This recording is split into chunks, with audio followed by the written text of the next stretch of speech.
welcome to the Unstoppable Movement. My name is Christian Sierra. You can think of me as your guide and partner on your journey to self-transformation.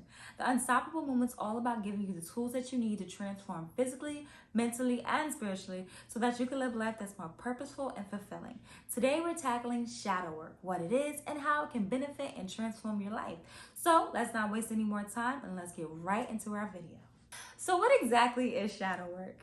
Shadow work is the work that you do to work through trauma and outdated ideologies that no longer serve you.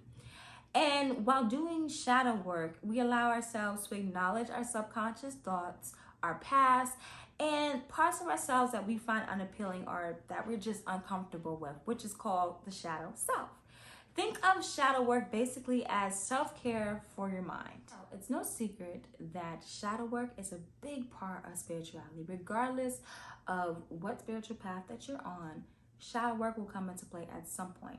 This is because shadow work calls for us to heal and release those outdated ideologies, and that's a big part of spirituality in general. So of course, it's very important that you do shadow work at some point and make it a regular practice, whatever your practice is.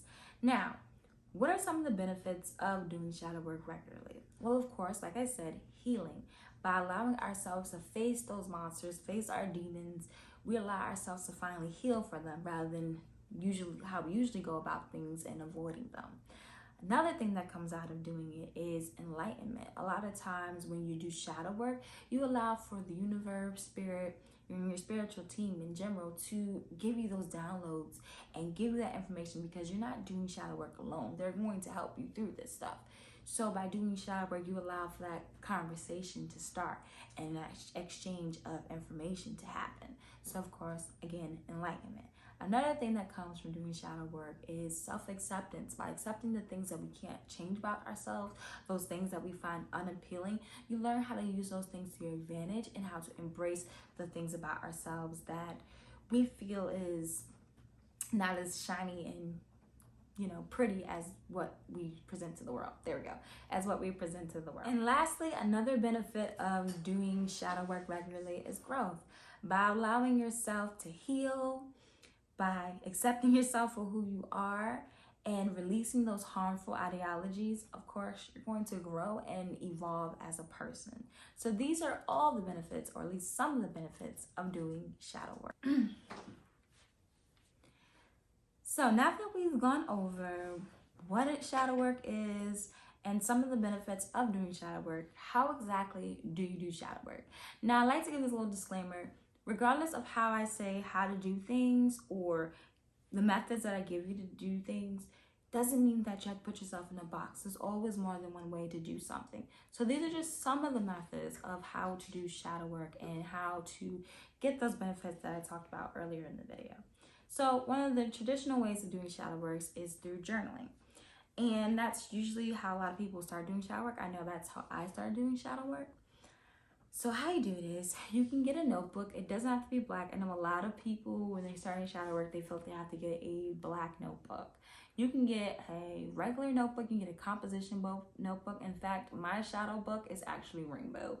So you can have a shadow book that's any color, any size, just something that you align with, something that, encourages you to write. So, of course, with shadow work, you're going to be doing a lot of writing, or you can be doing a lot of writing. So a lot of times you will get a journal, and you can either Google writing prompts or just, sit and meditate and allow those questions to kind of pop up in your head. But basically, you're going to start off with a question of some sorts, like, let's see, a classic writing prompt would be, what are some things that if you can have a conversation with your past self, what are some of the advice or some of the things that you would say to your inner child or yourself from the past? What are some of the things that you would say? And by doing these things, it kind of allows yourself to kind of open up to those subconscious thoughts, maybe, and start a conversation, basically. So you're going to write down some of the responses that you get, or some of the responses that you would give. And by doing this, you're going to be reflecting. It's going to cause you to reflect. Think of these as kind of like therapy sessions. So basically, you're going to be writing down maybe some of the things, you know, apologizing for some of the things that you did or some of the things that happened. And these are going to trigger, yes, shadow work is very triggering, but these are going to trigger those thoughts, and you're starting the process of doing shadow work. So we're going to write those thoughts down. And another reason or added benefit of writing that stuff down, you can look back at it when these feelings come up again, when these memories come back up again, you're going to look back on those notes, and it's going to kind of keep the healing process, as well as with those downloads that you're going to receive from spirit. You're going to also be able to capture those things and kind of capture that advice and be able to look back and reflect. So that's one method, writing it down and journaling. A second method, and this is one of the methods that I've taken on recently. I've had a baby, so I don't really have a lot of time to journal, and it's just something I've done as a child, where I kind of have the therapy sessions in my mind. So I don't necessarily always write it down, even though, like I said, it is a good thing to write it down just so that you can reflect on it. But if you're like me, someone with a lot of, you know, water in their chart and a lot of Cancer in their chart, reflecting and looking back on the past is actually a advantage or gift that I have. So I'm able to do a lot of deep reflecting and able to look back on the past very accurately and work through things as if it happened yesterday. So a lot of times I will have therapy sessions inside of my mind or do my shadow work in my mind. And some of these times, these sessions can be 2 to 3 hours of just working through trauma, working through any outdated ideologies. And I'll ask myself questions like, well, where did this come from? How do you think that you might be sabotaging yourself?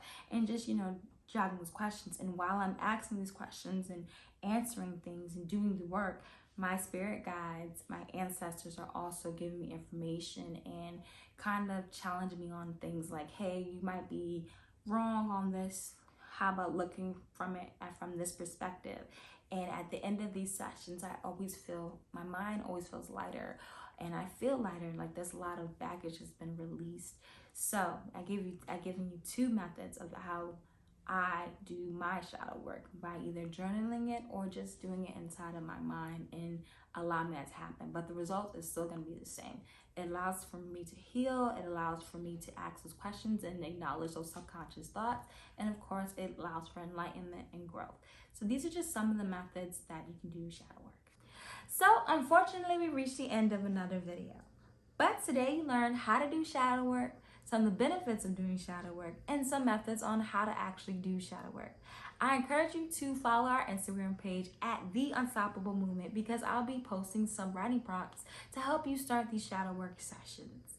But until our next video, I encourage you to like, subscribe, and share, and hit the notification button so you never miss when the Unstoppable Movement is on the move. Until next time, be unstoppable, join the movement, be the Unstoppable Movement. See you guys next time.